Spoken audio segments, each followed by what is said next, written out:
Welcome back, ladies and gentlemen, to the Allincrypto show. I am your host, Allincrypto, and today we're going to be delivering another jam-packed daily market update. As always, what we like to try and do around 1 p.m. UK time every single day. We are slightly later today, so I do apologise. However, there's that much going on in the space right now. It can be quite hard to keep up, but we're going to try and do our best. And today, we've got a lot of news to get into. We're going to be looking at who President Trump has essentially named as the new SEC chair. I feel like I'm announcing the new heavyweight champion of the world. And of course, he has championed Paul Atkins. We'll look at a clip from Paul Atkins. He does seem very friendly towards the cryptocurrency space. He's certainly been rather harsh about what the SEC did with Ripple, the Ripple, Brad and Chris case. So we are going to be playing a clip from him. We're going to start the video off, though, however, really looking at some technical analysis on Bitcoin. Bitcoin very much just following the trajectory that we set out for it. No changes there. In fact, in the short term, it might be setting up a pattern that sees it continue, certainly above 100K. Allincrypto is storming ahead of Bitcoin in terms of its subscriber count, so very happy about that. And then, of course, we're going to be looking at some interesting and thought-provoking news in regards to South Korea. South Korea yesterday implemented martial law. They have now revoked that. And actually yesterday, before we got that news, we did look at the fact that South Korean retail trading volume hit $18 billion, which was beating their local stock market. Now, if you were a government and there was this technology that you had no control over, that your citizens were investing more in than your own markets, to me, that would be a problem. And I'm not saying there is any correlation here, but one thing that their president did say, President Yoon, is it? I can't quite remember what the name of the president is. President Yoel did say was that the reason he was implementing these measures is due to, essentially he used the word communist attacks from his opposition and the left. He's quite or certainly deemed quite a right-wing president, a traditional or a conservative president, I should say. And I found that very interesting. And there are some really interesting takes coming off the back end of all this that I want to share because it's very interesting. We like to keep you up to date on everything going on. And this is significant for a number of reasons. One is we now see countries that entire markets are being engulfed by their citizens by the global cryptocurrency markets. And then he makes comments like he did. And then we're going to be talking about Britain, which now wants to take on the US. Good luck in regards to becoming the global crypto hub. I personally think, given the current government that we've got no chance. Let's dive into it, guys. So Bitcoin very much just following that broad trajectory that we've set out for it. The space as a whole, when we look at totals, it wasn't that long ago we were still living this flag. And if you see how this has progressed since then, it's done exactly what it was we were expecting. We did look at the crucial nature of this breakout down here, and you've seen that continuation. This, of course, is the total market cap excluding Bitcoin and Ethereum. I'm not sure why I've done it in this order. This is one excluding Bitcoin.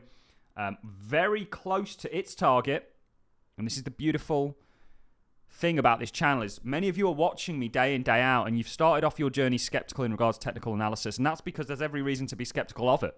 Something that promises you a degree of accuracy on being right with what comes next in the markets.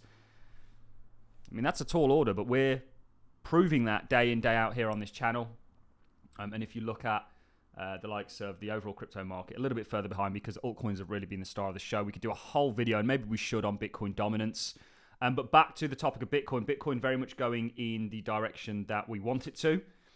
And on the short term, yesterday we very briefly looked at what could be some sort of a pennant-like pattern. Just like this one over here, and we were right on this, and this set you up to 97,000.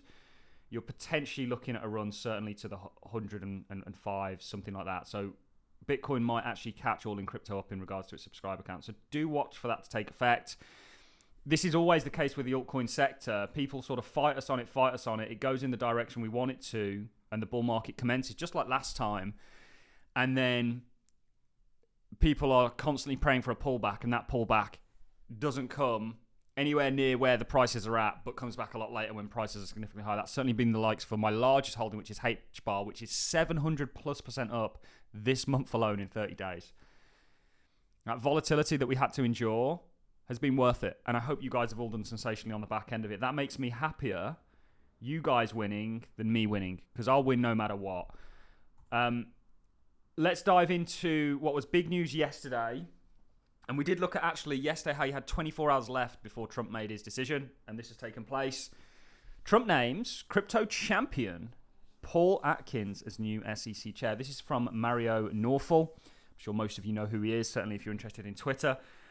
Trump has chosen Paul Atkins, a pro-crypto trailblazer, to lead the SEC, making a massive win for the crypto industry. Atkins, known for his forward-thinking stance on digital asset, promises to deliver clear, innovative, friendly regulations that could finally put the US on the forefront of global crypto leadership. This bold pick is a clear break from Gary Gensler's enforcement-heavy era, signaling a new chapter for a fairer, industry-driven policy. Trump's move is a game changer for the future of digital finance. The message is clear: innovation comes first. Source: Unchained Crypto. And this is actually largely be confirmed now. So this is huge. This has broad ramifications for the world, not just America as the kind of leader of the world, really, and they are, whichever way you want to look at it. I want to play a quick clip, actually, of him talking about the Ripple case when it took place. It really highlights his kind of zeal towards the cryptocurrency space and being in favor of it. And then we're going to continue with the video and get into the South Korea news, because it's interesting, and it brings up thoughts of the global nature of the cryptocurrency space and how actually that global nature is going to be uncomfortable for many countries when they start to see their citizens invest more in the global nature and the globalization of finance than their own privatization. It's not privatization, nationalization of it. And that can cause, and actually I think destable many countries out there. These are topics that most other crypto YouTubers can't comprehend. So let's get into it.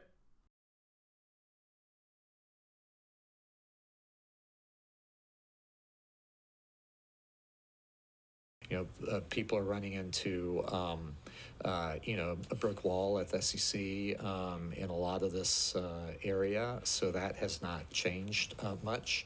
There's the lawsuit against Ripple, over, whether or not XRP, the Ripple coin, is a security or not. We'll see how that goes. We may well have a decision on that at the lowest court, the district court, this year, and I'm sure whichever way that comes out, there will be appeals, and it could go all the way up to the Supreme Court.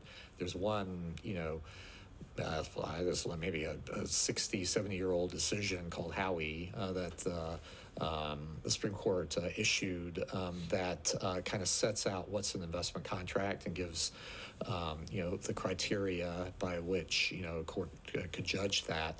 That's quite old. It's arguable whether or not it's still current, and I could see the Ripple case maybe ultimately, if it goes all the way up, to have the Supreme Court really re-examine that for its coherence in the current environment and whether it needs to be tweaked. So a lot of things riding on that. So that's like a really interesting thing to follow.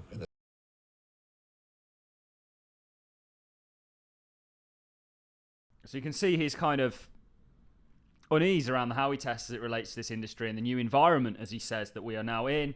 Let's talk about South Korea, guys. So, just getting some news on the ADPs there. We'll be looking at non-farm payroll likely on Friday, because we are still in a sea. Even though crypto is really taking all the headlines at the moment, there is a lot economically going on, or macroeconomically. But South Korea yesterday announced a martial law, and then they withdrew it. And now there's a lot of things going on. And the reason, or one reason that he stated for implementing that, and you guys can connect the dots here if you want. Certainly we've been making a lot of interesting videos recently, but one reason that he cited for enacting martial law was due to communist forces from his opposition and how they threaten the kind of country. There's a million ways we could go off of this that I'm trying not to.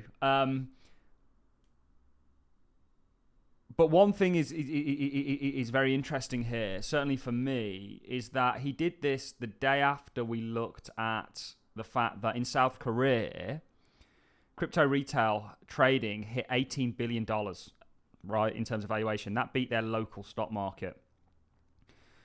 Now, that can't be good for a country. This global asset is essentially usurping your country's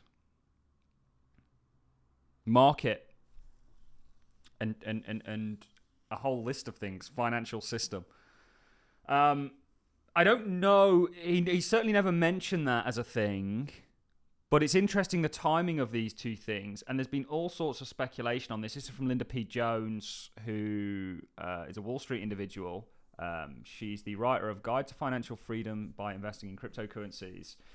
South Korea is one of the largest crypto markets and XRP trading markets. Interesting that they are talking about printing unlimited sums of money on the day before New York approves Ripple's Real USD.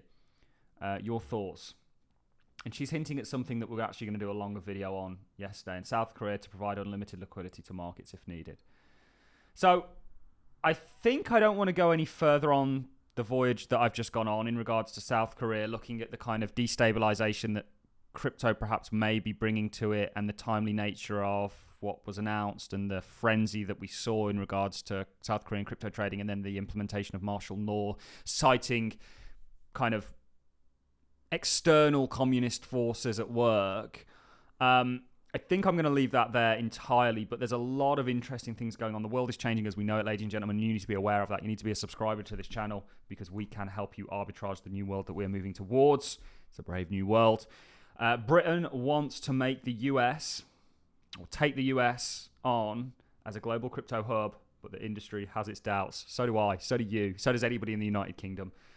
Britain's Labour government has committed to making the UK an accommodating environment to crypto and blockchain-related businesses. So, I have a business in the UK. Many of you probably have businesses in the UK. You'll know that they've been anything short of that to businesses generally. We've had rises in our national insurance contributions. Certainly, if you're an investor in the markets, you've been hit hard. Certainly, if you're in the poorer earners of investors, you've been nearly doubled in terms of your capital gains. The people that that earn more actually have got only a 25% increase, whereas the bottom guys, the people in the lower bracket, they've got it was like nearly 100% increase. At an event hosted at Coinbase-backed advocacy group Stand With Crypto UK, investment minister Poppy Gustafsson touted the enormous potential of the crypto sector.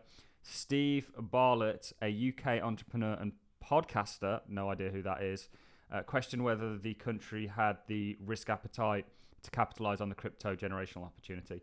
I don't think so. We should have been doing this for years. There has been clear evidence that there's been workings of various crypto companies within the UK, but nothing official. Maybe there's something in the pipelines that hasn't quite came out yet, but I'm very skeptical. But it's good news all the same, and we wanted to cover it. That's it from us, guys. I hope you enjoyed this daily market update. We love bringing them to you, and we'll be bringing you one tomorrow, so make sure you hit that subscribe button to catch up with it. See you all in the next one, guys. Have a wonderful, Wednesday, and I'll see you soon.